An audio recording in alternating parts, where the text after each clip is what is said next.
ಕಾಂಗ್ರೆಸ್ ಶಾಸಕಾಂಗ ಸಭೆಯ ನಾಯಕರಾಗಿ ಡಿಕೆ ಶಿವಕುಮಾರ್ ಇವತ್ತು ಸರ್ವಾನುಮತದಿಂದ ಅವಿರೋಧವಾಗಿ ಆಯ್ಕೆಯಾಗಿದ್ದಾರೆ. ಈ ಮೂಲಕ ಕರ್ನಾಟಕದ ಮುಖ್ಯಮಂತ್ರಿಯಾಗುವ ಡಿಕೆ ಶಿವಕುಮಾರ್ ಹಾದಿ ಸಲೀಸಾಗಿದೆ. ಈ ಮೂಲಕ 32ನೇ ಮುಖ್ಯಮಂತ್ರಿ ಆಗ್ತಾರೆ. ವಿಧಾನಸೌಧದ ಕೊಠಡಿ ಸಂಖ್ಯೆ 334ರಲ್ಲಿ ಸಿಎಲ್ಪಿ ಸಭೆ ನಡೆಯಿತು. ವೀಕ್ಷಕರಾಗಿ ಬಂದಿದ್ದ ವೇಣುಗೋಪಾಲ್, ರಾಜ್ಯ ಕಾಂಗ್ರೆಸ್ ಉಸ್ತುವಾರಿ ಸುರ್ಜೇವಾಲಾ ಸೇರಿದಂತೆ ಕಾಂಗ್ರೆಸ್ನ ಶಾಸಕರು, ಎಂಎಲ್ಸಿಗಳು ಹಾಜರಾಗಿದ್ದರು. ನಿರ್ಗಮಿತ ಸಿಎಂ ಸಿದ್ದರಾಮಯ್ಯನವರು, ನಾನು ಸಿಎಲ್ಪಿ ನಾಯಕನಾಗಿ ರಾಜೀನಾಮೆ ಕೊಡ್ತಾ ಇದ್ದೇನೆ, ಮುಂದೆ ಡಿಕೆ ಶಿವಕುಮಾರ್ ಅವರು ಸಿಎಲ್ಪಿ ನಾಯಕರಾಗ್ತಾರೆ ಅಂತ ಹೆಸರನ್ನ ಪ್ರಸ್ತಾಪಿಸಿದರು. ಕಾಂಗ್ರೆಸ್ನ ಹಿರಿಯ ನಾಯಕ ಡಾಕ್ಟರ್ ಜಿ ಪರಮೇಶ್ವರ್ ಅವರು ಡಿಕೆಶಿ ಹೆಸರನ್ನು ಅನುಮೋದಿಸಿದರು. ಇನ್ನು ಸಿಎಲ್ಪಿ ನಾಯಕನಾಗಿ ಆಯ್ಕೆಯಾದ ಬೆನ್ನಲ್ಲೇ ರಾಜಭವನಕ್ಕೆ ತೆರಳಿದ ಭಾವಿ ಸಿಎಂ ಡಿಕೆ ಶಿವಕುಮಾರ್, ನಿರ್ಗಮಿತ ಸಿಎಂ ಸಿದ್ದರಾಮಯ್ಯನವರು ಹಾಗೂ ಎಐಸಿ ನಾಯಕರಾದ ಸುರ್ಜೇವಾಲಾ ಹಾಗೂ ವೇಣುಗೋಪಾಲ್ ಅವರು. ತದನಂತರ ಡಿಕೆ ಶಿವಕುಮಾರ್ ಅವರು ಸರ್ಕಾರ ರಚನೆಗೆ ಹಕ್ಕನ್ನು ಮಂಡಿಸಿದರು. ಬುಧವಾರ ಲೋಕಭವನದ ಗಾಜಿನ ಮನೆಯಲ್ಲಿ ಪ್ರಮಾಣ ವಚನ ಸ್ವೀಕಾರ ಸಮಾರಂಭ ನಡೆಯುತ್ತೆ. ಇನ್ನು ಬುಧವಾರ ಸಂಜೆ 4:05ಕ್ಕೆ ಲೋಕಭವನದ ಗ್ಲಾಸ್ ಹೌಸ್ನಲ್ಲಿ ಪ್ರಮಾಣ ವಚನ ಕಾರ್ಯಕ್ರಮಕ್ಕೆ ಕಾರ್ಯಕರ್ತರಿಗೆ ಹೆಚ್ಚಿನ ರೀತಿಯಾಗಿ ಅವಕಾಶ ಇರೋದಿಲ್ಲ, ಕಾರಣ ಲಿಮಿಟೆಡ್ ಇರುತ್ತೆ ಅಲ್ಲಿ. ಇದೇ ವೇಳೆ ಭಾವಿ ಮುಖ್ಯಮಂತ್ರಿ ಡಿಕೆ ಶಿವಕುಮಾರ್ ದೆಹಲಿಗೆ ತೆರಳಿದ್ದು ನಾಳೆ ರಾಹುಲ್ ಗಾಂಧಿ, ಸೋನಿಯಾ ಗಾಂಧಿ ಅವರನ್ನು ಭೇಟಿಯಾಗಿ ಪ್ರಮಾಣ ವಚನ ಕಾರ್ಯಕ್ರಮಕ್ಕೆ ಆಹ್ವಾನವನ್ನು ಕೊಡಲಿದ್ದಾರೆ.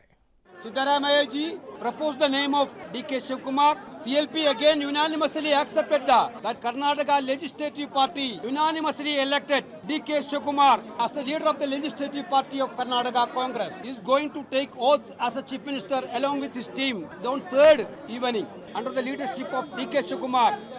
Congress is going to come back again with support of Siddaramaiah ji.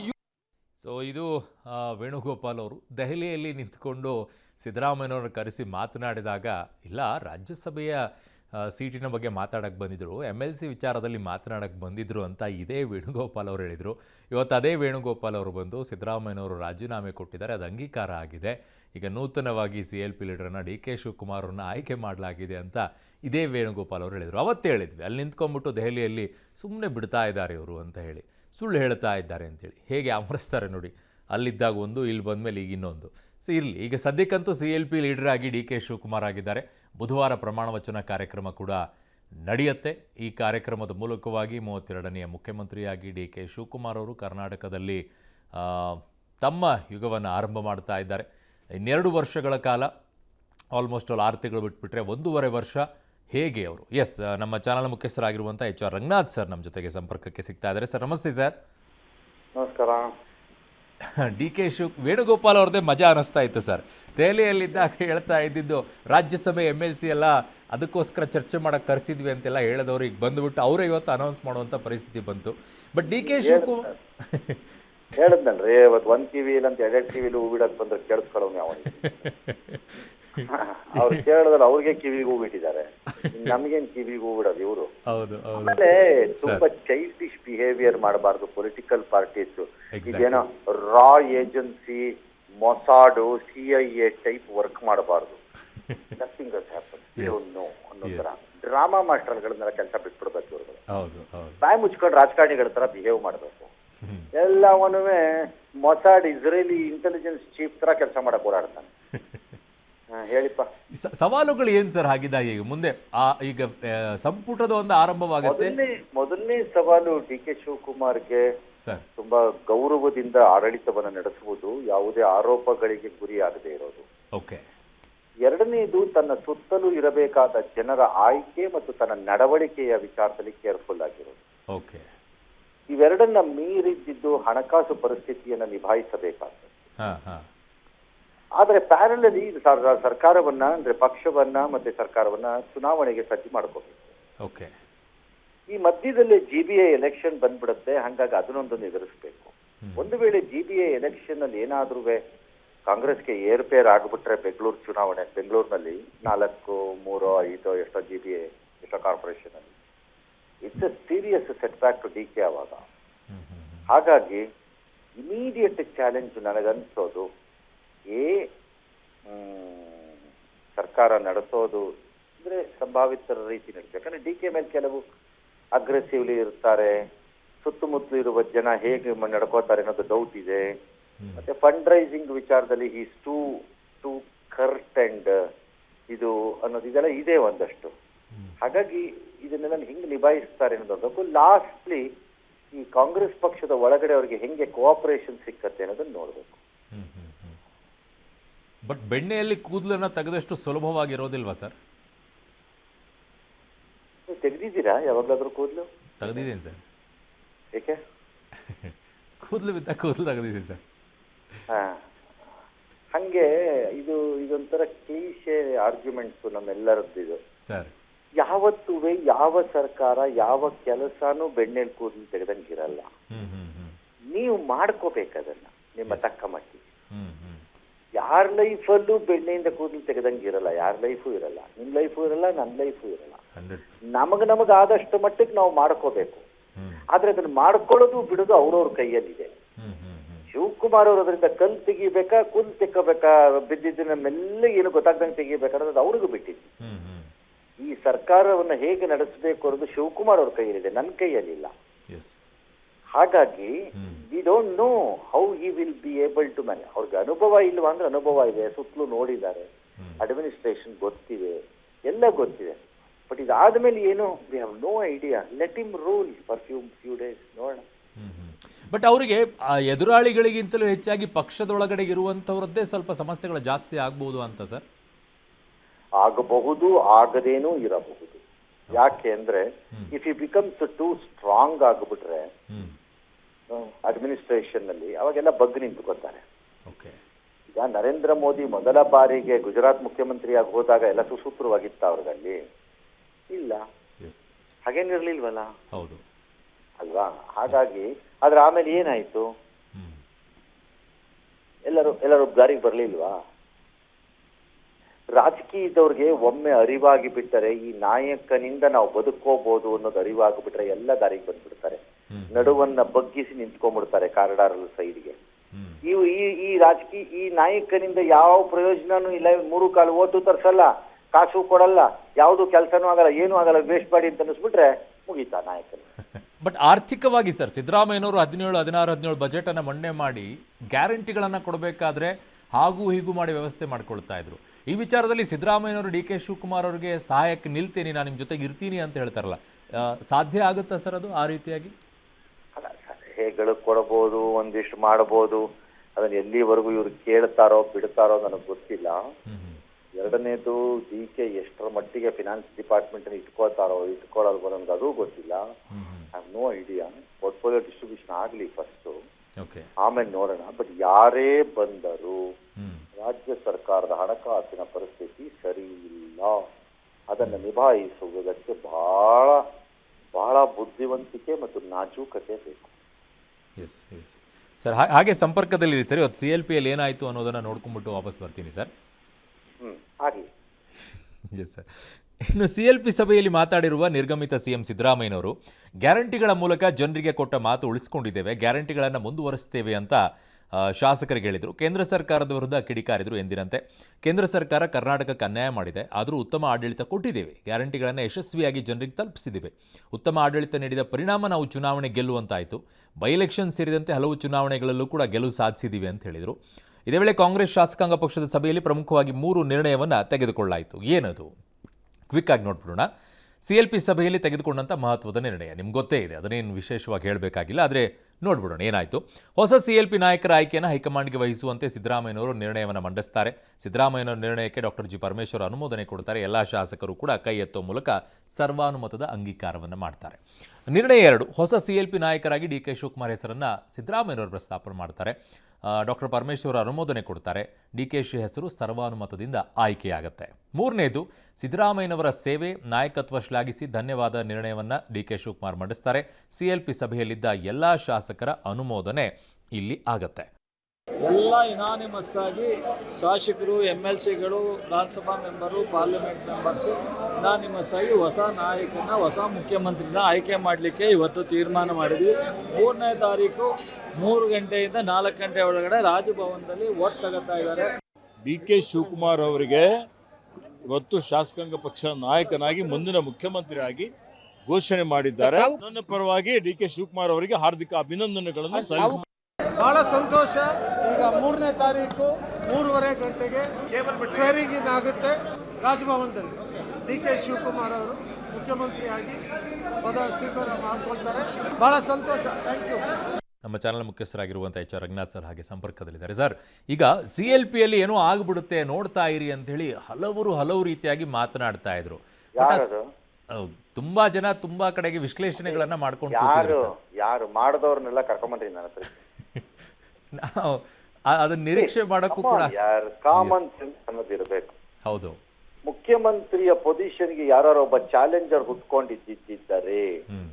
ಇದ್ದಿದ್ದ ಮುಖ್ಯಮಂತ್ರಿ ನಾನು ಹೋಗಲ್ಲ ಅಂತ ಹಠ ಹಿಡಿದಿದ್ದರೆ, ಹೈಕಮಾಂಡ್ಗೆ ಸಡ್ಡು ಹೊಡೆಯುವ ಮನೋಸ್ಥಿತಿಯನ್ನು ತೋರಿಸಿದ್ದರೆ, ಶಾಸಕರು ಪಕ್ಷದ ವಿರುದ್ಧ ತಿರುಗಿ ಬಿದ್ದಿದ್ದರೆ, ರಾಜ್ಯವ್ಯಾಪಿ ವಿಪರೀತವಾದ ಸೋಷಿಯಲ್ ಅನ್ರೆಸ್ಟ್ ನಡೆದೋಗ್ತಾ ಇದೆ, ಕ್ರಾಂತಿ ರೂಪದಲ್ಲಿ ಹಿಂಸಾಚಾರಕ್ಕೆ ಇಳಿದು ಬಿಟ್ಟಿದ್ದಾರೆ ಜನ ಅಂತ ಆಗ್ಬಿಟ್ಟಿದ್ದರೆ, ನೀವು CLPನಲ್ಲಿ ಇವೆಲ್ಲವನ್ನ ನಿರೀಕ್ಷೆ ಮಾಡಬೇಕಾದಿದ್ದು ಸಹಜ. ಸಿದ್ದರಾಮಯ್ಯನವ್ರು ಕೆಳಗಿಳಿತೀನಿ ಇಂದಾಗ ಮೈಸೂರಲ್ಲೇ ನಡೀಲಿಲ್ವಲ್ರಿ ಯಾವ ಪ್ರೊಟೆಸ್ಟ್ಗೆ? ಅಂದ್ರೆ ಅರ್ಥ ಏನು? ಅದು ಜನ ಸಿದ್ದರಾಮಯ್ಯನವ್ರ ಪರ ಇಲ್ಲ ಅಂತ ಅಲ್ಲ, ಅದು ಜನ ಅರ್ಥ ಮಾಡ್ಕೊಂಡಿದ್ದಾರೆ ಸಿದ್ದರಾಮಯ್ಯನವರ ತೀರ್ಮಾನವನ್ನ ಅಂತ ಅರ್ಥ ಅದು. ಹಾಗಾಗಿ ಯಾಕೆ CLPನಲ್ಲಿ ಗಲಾಟೆ ಆಗಬೇಕು? ಏನಕ್ಕೆ CLPಲಿ ಅಲ್ಲೋಲ ಕಲ್ಲೋಲ ಆಗಬೇಕು? ಎಂಥದ್ದು ಆಗಲ್ಲ ಅನ್ನೋದು ಗೊತ್ತಿರ್ಬೇಕಿತ್ತು ಎಲ್ಲರಿಗೂ. ರಾಜಕಾರಣವನ್ನ ನೋಡಿದವ್ರಿಗೆಲ್ಲ ಅರಿವಾಗ್ತಿತ್ತು. ಉಳಿದವ್ರಿಗೆ ನನಗೆ ಗೊತ್ತಿಲ್ಲಪ್ಪ, ಅವ್ರವ್ರ ಬುದ್ಧಿವಂತಿಕೆ ಏನೋ ಎತ್ತ ನನಗೆ ಗೊತ್ತಿಲ್ಲ. ಅಲ್ಲ, ಅದಕ್ಕೆ ಕಾರಣ ರೀಸನ್ ಏನು ಕೊಡ್ತಾ ಇದ್ದಿದ್ದು ಅಂದ್ರೆ ಸರ್, ಹಿಂದೆ ಎಲ್ಲ ದಲಿತ CM ಆಗಬೇಕು, ಬ್ರೇಕ್ಫಾಸ್ಟ್ ಮೀಟಿಂಗ್ ಅನ್ನ ಮಾಡ್ಕೊಂಡ್ರು, ಅವ್ರದೇ ಆದಂತ ಒಂದು ಟೀಮ್ ಅನ್ನ ಮಾಡ್ಕೊಂಡು MLAಗಳಿಗೆ ಚೆನ್ನಾಗಿ ಗೊತ್ತಿತ್ತು ರೀ. ಆಮೇಲೆ ದಲಿತ CM ಮಾಡಬೇಕು ಅನ್ನೋದು ಜನರಿಗೂ ಗೊತ್ತಿತ್ತು. ಇದು ಲಾಸ್ಟ್ ಮಿನಿಟ್ ಖ್ಯಾತೆ ಅಷ್ಟೇನೆ ಅಂತ. ಅದನ್ನ ಸಿದ್ದರಾಮಯ್ಯನವರು ಬಹಳ ಗಂಭೀರವಾಗಿ ಪ್ರಸ್ತಾಪ ಮಾಡಿದ್ದಾರೆ ಅಂತ ಅನ್ನಲ್ಲ. ನಾನು ಒಂದು ಕಲ್ಲು ಹೊಡೆದು ಬಿಡ್ತೀನಿ, ಆಮೇಲೆ ನಾನು ಹೊಡೆಯಲಿಲ್ಲ ಅನ್ನಿಸ್ಕೊಳ್ಳೋದು ಬೇಡ. ನಂಬರ್ 1. ಒಂದು ವೇಳೆ ನಾನು ಹೊಡೆದಾಗ ಬಿದ್ರೆ ಬೀಲಿ, ಇಲ್ದಿದ್ರೆ ಇಲ್ಲ. ನಂಬರ್ 2, ಯಾಕೆ ಅಂದ್ರೆ ಸಿದ್ದರಾಮಯ್ಯನವ್ರಿಗೆ ಇರ್ಲಿಲ್ವೇನ್ರಿ?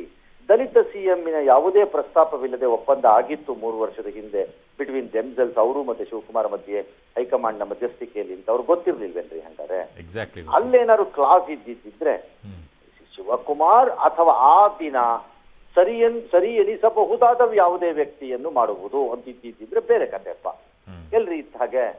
ಹಾಗಿದ್ದಾಗ ಸಿದ್ದರಾಮಯ್ಯನವರು ಸುಮ್ಮನೆ ಟು ಸ್ಯಾಟಿಸ್ಫೈ ಹಿಸ್ ಫಾಲೋಯರ್ಸ್, ತನ್ನ ಬೆಂಬಲಿಗರನ್ನ ಮೆಚ್ಚಿಸಲು, ಸಮುದಾಯಕ್ಕೆ ಸಂದೇಶವನ್ನ ರವಾನೆ ಮಾಡಲು, ನಾನು ತಪ್ಪು ಮಾಡಿಲ್ಲ ಎಂದು ತೋರಿಸಿಕೊಳ್ಳಲು ಮತ್ತು ಹೈಕಮಾಂಡ್ ಮುಂದೆ ನಾನು ಪ್ರಸ್ತಾಪವನ್ನು ಮಂಡಿಸಿದ್ದೇನೆ ಎಂಬುದನ್ನು ಸಾಬೀತುಪಡಿಸಲು ಮಾಡಿದ ಪ್ರಯತ್ನ ಅಷ್ಟೇ. ಅದಕ್ಕೆ ಯಾವ ಅರ್ಥವೂ ಇರಲಿಲ್ಲ, ಶಕ್ತಿನೂ ಇರಲಿಲ್ಲ, ಎಂಥದ್ದು ಇರಲಿಲ್ಲ. ಬಟ್ ಈಗ ಇವತ್ತು ಪರಮೇಶ್ವರ್ ಅವ್ರ ಕಡೆನೇ ಅದನ್ನ ಅನುಮೋದನೆ ತಗೊಂಡಾಗ ಒಬ್ಬ senior leader, correct. But Parameshwar ಅವರು ಆಗಬೇಕು ಅಂತ ಬಯಸಿದ್ರಲ್ಲ ಸರ್ ಮುಖ್ಯಮಂತ್ರಿ. ಬಟ್ ನ್ಯಾಚುರಲ್ ಎರಡಾಗತ್ತೆ. ಸಾಮಾನ್ಯವಾಗಿ ಯಾರು ಸ್ಪರ್ಧೆಯಲ್ಲಿ ಇರ್ತಾರೋ ಅವ್ರ ಕೈಯಲ್ಲೇ ಪ್ರಪೋಸ್ ಮಾಡಿಸೋದು ಮತ್ತೆ ಸೆಕೆಂಡ್ ಮಾಡಿಸೋದು ಒಂದು ಪದ್ಧತಿ. ನಂಬರ್ 2, ಇಲ್ಲಿ ಪರಮೇಶ್ವರನ್ ಮಾಡಿಸ್ಬೇಕಿತ್ತು, ಇಲ್ಲಿ ಸತೀಶ್ ಜಾರಕಿಹೊಳಿ. ಇಲ್ದಿದ್ರೆ ಯಾರು ನೆಕ್ಸ್ಟ್ ಇನ್ನು ಉಳ್ಕೊಂಡಿದ್ದಲ್ಲಿ ನಿಮ್ಗೆ HK ಪಾಟೀಲ್ ಅವರಿದ್ರು, ಜಾರ್ಜ್ ಅವರಿದ್ರು, ಯಾರೋ ಒಬ್ಬರ ಕೈಲಿ ಮಾಡಿಸ್ಬೋದಾಗಿತ್ತು. ಪರಮೇಶ್ವರ್ಗೆ ಏನು ಅಂದ್ರೆ ಈವನ್ ಹೈರಾರ್ಕಿ ಮತ್ತು ಪ್ರೋಟೋಕಾಲ್ ನಲ್ಲೂ ಪರಮೇಶ್ವರೇ ನಂಬರ್ 2 ರೀ. ಹೌದು. ಚೀಫ್ ಮಿನಿಸ್ಟರ್ ಯಾವಾಗ್ಲೂ home minister becomes the number 2 ಅಲ್ವಾ? ಹಾಗಾಗಿ ಅವ್ರ ಕೈಲಿ ಮಾಡಿಸಿರ್ತಾರೆ. That's okay, that's all right.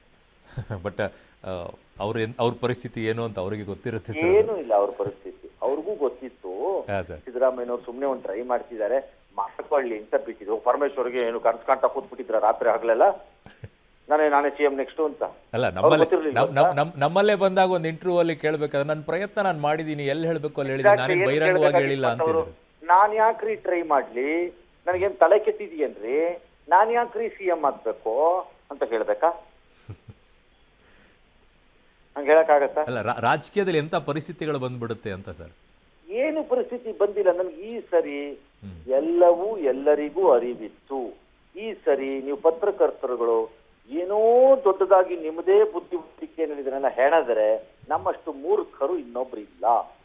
ಈ ಬಾರಿ ಅಧಿಕಾರ ಬದಲಾವಣೆ ಎಲ್ಲರಿಗೂ ಎಲ್ಲವೂ ಯಾವುದೇ ಸರ್ಪ್ರೈಸು ಇದರಲ್ಲಿ ಇರಲಿಲ್ಲ. I agree sir. ಬಟ್ ಮಾಧ್ಯಮದವ್ರು ಏನು ಹೆಣದಿದ್ದು ಅಲ್ವಲ್ಲ ಸರ್. ಈಗ ಅಲ್ಲಿ ಹೋಗಿದ್ದು ಮಾದೇವಪ್ಪ ಅವ್ರು ಹೋಗಿದ್ದು, ಪರಮೇಶ್ವರ್ ಹೋಗಿದ್ದು, ಸತೀಶ್ ಜಾರಕಿಹೊಳಿ ಹೋಗಿದ್ದು. ನೋಡಿಪ್ಪ ಸರ್, ಅವರು ಶರ್ಟ್ ಹೊಲ್ಸಿದ್ರೆ ನೀವು ಗುಂಡಿ ಹೊಲಿತೀರಿ, ಅವರು ಗುಂಡಿ ತೆಗೆದ್ರೆ ನೀವು ಕಾಜಾ ಹಾಕ್ತೀರಿ. ಅವರು ಕ್ಲೋಸ್ ಕಾಲರ್ ತಂದ್ರೆ ನೀವು ಕಾಲರ್ ಹಾಕ್ತೀರಿ. ಇದು ನಾನು ಅದೇ ಫೀಲ್ಡೆ, ನನಗೂ ಗೊತ್ತಿದೆ ಏನ್ ನಡೆಯುತ್ತೆ ಅಂತ. ಹಾಗಾಗಿ ಇಬ್ಬರಿಂದಾನು ಆಗಿರೋದು. But still I am telling you that part of journalism, ಅದು ಪಾರ್ಟ್ ಆಫ್ ರಾಜಕಾರಣ ಅದು. ಆದ್ರೆ ಸರ್ಪ್ರೈಸ್ ಮಾತ್ರ ಯಾರಿಗೂ ಇರಲಿಲ್ಲ ಅನ್ನೋದನ್ನ ಎಲ್ಲರೂ ಒಪ್ಕೋಬೇಕು ಅಷ್ಟೇ. Yes yes yes sir. Sir ಹಾಗೆ ಸಂಪರ್ಕದಲ್ಲಿರಿ ಸರ್, ಇನ್ನೊಂದು ಸುದ್ದಿ ಇದೆ, ನೋಡ್ಕೊಂಡು ನಿಮ್ಮ ಹತ್ರ ವಾಪಸ್ ಬರ್ತೀನಿ. ಎಷ್ಟೊತ್ತು ಇಡ್ತೀರಿ ಸಂಪರ್ಕದಲ್ಲಿ? ಇದೊಂದು ಸರ್, ನಿಮ್ಗೆ ಎಷ್ಟೊತ್ತು ಬೇಕೋ ಅಷ್ಟೊತ್ತನ ಸರ್. ಸರಿ, ಓಕೆ. ಎಸ್ ಎಸ್ ಒಂದೇ ನಿಮಿಷ. ಸೊ ಕಾಂಗ್ರೆಸ್ ಶಾಸಕಾಂಗ ಪಕ್ಷದ ವೇಳೆ ಹೈಡ್ರಾಮಾ ನಡೆದೋಗಿದೆ. ನೂತನ CLP ನಾಯಕರ ಆಯ್ಕೆಯನ್ನು ಹೈಕಮಾಂಡ್ಗೆ ವಹಿಸುವಂತೆ ಸಿದ್ದರಾಮಯ್ಯ ನಿರ್ಣಯವನ್ನು ಮಣ್ಣೆ ಬಳಿಕ 10 ನಿಮಿಷ ಸಭೆಯನ್ನು ಮುಂದೂಡಿದರು. CM ಸಿದ್ದರಾಮಯ್ಯನವರ ಕಚೇರಿಯಲ್ಲಿ ರಾಜ್ಯ ಉಸ್ತುವಾರಿ ಸುರ್ಜೇವಾಲಾ ಅವರು, AIC ಪ್ರಧಾನ ಕಾರ್ಯದರ್ಶಿ ವೇಣುಗೋಪಾಲ್ ಅವರು ಪ್ರತ್ಯೇಕವಾಗಿ ಒಂದು ಮಾತುಕತೆ ನಡೆಸ್ತಾರೆ. ಮಾತುಕತೆ ಬಳಿಕ ಮತ್ತೆ CLPಗೆ ಬರ್ತಾರೆ ಹೈಕಮಾಂಡ್ ನಾಯಕರು. ರಾಹುಲ್ ಗಾಂಧಿ ಜೊತೆಗೆ ಅನುಮತಿ ಪಡ್ಕೊಂಡು DK ಶಿವಕುಮಾರ್ ಹೆಸರನ್ನು ಘೋಷಣೆ ಮಾಡ್ತಾರೆ. ಇದಕ್ಕೂ ಮುನ್ನ ಸಿದ್ದರಾಮಯ್ಯನವರ ಆಗಮನದ ವಿಳಂಬದಿಂದಾಗಿ CLP ಸಭೆ ವಿಳಂಬವಾಗುತ್ತೆ. ಕಾರಣ ಒಂದು 45 ನಿಮಿಷ, 4 ಗಂಟೆಗೆ ಶುರು ಆಗಬೇಕಾಗಿತ್ತು, 45 ನಿಮಿಷಕ್ಕೆ ತಡ ಆಯಿತು. ವೆಂಕಟರಮಣಪ್ಪ ಅಂತ್ಯಕ್ರಿಯೆಗೆ ಪಾವಗಡಕ್ಕೆ ಹೋಗಿದ್ರು ಅವರು. ಆಮೇಲೆ ಬಂದರು. ವಿಧಾನಸೌಧ ನೆಲಮಹಡಿಯಲ್ಲಿ ಸಿದ್ದರಾಮಯ್ಯನವರಿಗಾಗಿ ಸುರ್ಜೇವಾಲಾ ಎಲ್ಲ ಕಾಯ್ತಾ ಇದ್ರು. ಅವರ ಸ್ವಾಗತ ಮಾಡ್ಕೊಂಡು ಹೋಗಿ ಸಭೆಯನ್ನು ಆರಂಭಿಸಿದರು. ಎಸ್ ಸರ್, ಈಗ ಈ ವಿಚಾರದಲ್ಲಿ ಒಂದು ಪ್ರಶ್ನೆ ಕಾಡುತ್ತೆ ಸರ್. CLP ಸಭೆ ನಡೆಯುವಂಥ ಸಂದರ್ಭದಲ್ಲಿ ಮತ್ತೆ ಹೋಗಿ ಹೈಕಮಾಂಡ್ ಬಳಿ ಹೋಗಿ ಕೇಳಿಕೊಂಡು ಕನ್ಫರ್ಮ್ ಮಾಡ್ಕೊಂಡು ಅನೌನ್ಸ್ ಮಾಡುವಂಥ ಪರಿಸ್ಥಿತಿ ಇದೆಯಲ್ಲ ಸರ್ ಇದು? ಸುಮ್ಮನೆ ಅದು ನನ್ನ ಪ್ರಕಾರದಲ್ಲಿ ಅವರು ಫಾರ್ಮ್ಯಾಲಿಟೀಸ್ ಟೇಕ್ ಮಾಡಿರ್ತಾರೆ. ಅದನ್ನ ಓಕೆ, ಫಸ್ಟ್ ಪ್ರಪೋಸ್ ಆಗಿದೆ, ಡಿಸ್ಕಸ್ ಆಯಿತು, ಈಗ ಹೋಗಿ ಕೇಳ್ಕೊಂಡು ಬಂದ್ವಿ, ಫೈನಲ್ ಅಂತ ಹೇಳ್ಬಿಟ್ಟು ಮಾಡಿದ್ದಾರೆ. ಅಂದ್ರೆ ಏನೋ ಎಲ್ಲವನ್ನು ನಾವೇ ತೀರ್ಮಾನ ಮಾಡ್ಕೊಂಡು ಬಂದಿದ್ವಿ, ರಾಟಿಫೈ ಮಾಡ್ರಯಾ ಅಂತ ಅನ್ನೋ ಟೈಪಲ್ಲಿ ಬೇಡ ಅನ್ನಕ್ಕೆ ಮಾಡಿದ್ದಾರೆ. ಸರಿ, ದೊಡ್ಡ ಅರ್ಥ ಏನಿಲ್ಲ. ಆ ಸಂದರ್ಭದಲ್ಲಿ ಸ್ವಲ್ಪ ಗೋಜಲು ಉಂಟಾಗ್ಬಿಟ್ಟಿತ್ತು ಸರ್. ಗೋಜಲು ಮಾಡ್ಕೊಳ್ಳೋರು ಗೋಜಲು ಮಾಡ್ಕೋತಾರೆ. ನಿಮ್ಗೆ ಒಂದು ಹೇಳಿಲ್ಲ, ನಾನು ಬೇಜಾರು ಮಾಡ್ಕೋಬೇಡಿ, ಪ್ಲೀಸ್ ಹೇಳಿ ಸರ್. ಬಹಳ ನಾವುಗಳು ಹೇಳೋ ಸುದ್ದಿಗಳು ಅಥವಾ ಬರೋ ಸುದ್ದಿಗಳಿಗೆ ಅಥವಾ ನಮ್ಮವ್ರು ಆಡೋದಕ್ಕೆ ಕೆಲವುದಕ್ಕೆ ಅಲ್ಲೆಲ್ಲ ಒಳಗಡೆನಲ್ಲಿ ಅವ್ರು ನಗ್ತಾ ಕೂತಿರ್ತಾರ್ರಿ. ಅವ್ರಗಳಿಗೆಲ್ಲ ಗೊತ್ತಿರುತ್ತೆ ರೀ, ಸುಮ್ಮನೆ ಡ್ರಾಮಾ ಆಡ್ತಾರೆ ನಮ್ಮ ಹತ್ರ. ಹಂಗಾಗಿ ಯಾವ ಗೋಜ್ಲು ಇಲ್ಲ, ಎಂಥದ್ದು ಇಲ್ಲ ಅದರಲ್ಲಿ. ಏನ್ರಿ ಗೋಜಲಾಗ್ಬೋದಾಗಿತ್ತು? ಅಲ್ಲೂ ರಾಹುಲ್ ಗಾಂಧಿಗೆ ಫೋನ್ ಮಾಡಿದಾಗ, who the hell mister Shivakumar, I didn't tell Shivakumar, I told doctor Parameshwar, I told somebody else ಅಂದ್ಬಿಟ್ಟು ಹೇಳ್ತಾರ? ಮತ್ತೆ ಮತ್ತೆ ಅಲ್ವಾ? Don't you think so? ಹೌದು ಹೌದು ಸರ್. ಮತ್ತೆ ಏನ್ರಿ? ಬಟ್ ಈಗ ಸಿದ್ದರಾಮಯ್ಯನವ್ರು ಧಾರಾಳತನ ತೋರಿಸಿ ಹೈಕಮಾಂಡ್ ಸೂಚನೆ ಮೇರೆಗೆ ಅವ್ರು ಹೇಗೆ ರಾಜೀನಾಮೆ ಕೊಟ್ಟರು, ಹಾಗೆ ಸಿದ್ದರಾಮಯ್ಯನವ್ರ ಜೊತೆಗಿದ್ದಂತಹ ಮಂತ್ರಿಗಳೇನು ಸೀನಿಯರ್ಸ್ ಇದ್ದಾರೆ ಅವ್ರನ್ನೆಲ್ಲ ಕ್ಯಾಬಿನೆಟ್ನಲ್ಲಿ ಸೇರಿಸ್ಕೊಳ್ಳುವಂತಹ ದೊಡ್ಡ ಮನಸ್ಥಿತಿ DK ಶಿವಕುಮಾರ್ ತೋರಿಸಬಹುದಾ ಸರ್? ಅವರ ರಾಜಕೀಯ ಹಿಂದಿನಿಂದ ನೀವು ನೋಡ್ಕೊಂಡು ಬಂದಿರೋದ್ರಿಂದ. ಒಬ್ಬರದ್ದೇ ತೀರ್ಮಾನ ಅಲ್ಲ ಅದು, ಹೈಕಮಾಂಡ್ದು ತೀರ್ಮಾನ. ಕೆಲವು ಮಂತ್ರಿಗಳು ಸ್ವಯಂ ಆಯ್ಕೆ ಆಗಬಿಡ್ತಾರೆ. ಕ್ರಿಕೆಟ್ ಟೀಮ್ ಅಲ್ಲಿ ಇದ್ದಂಗೆ ಗವಾಸ್ಕರ್ ಇಂಥವರೆಲ್ಲ ಸ್ವಯಂ ಆಯ್ಕೆ.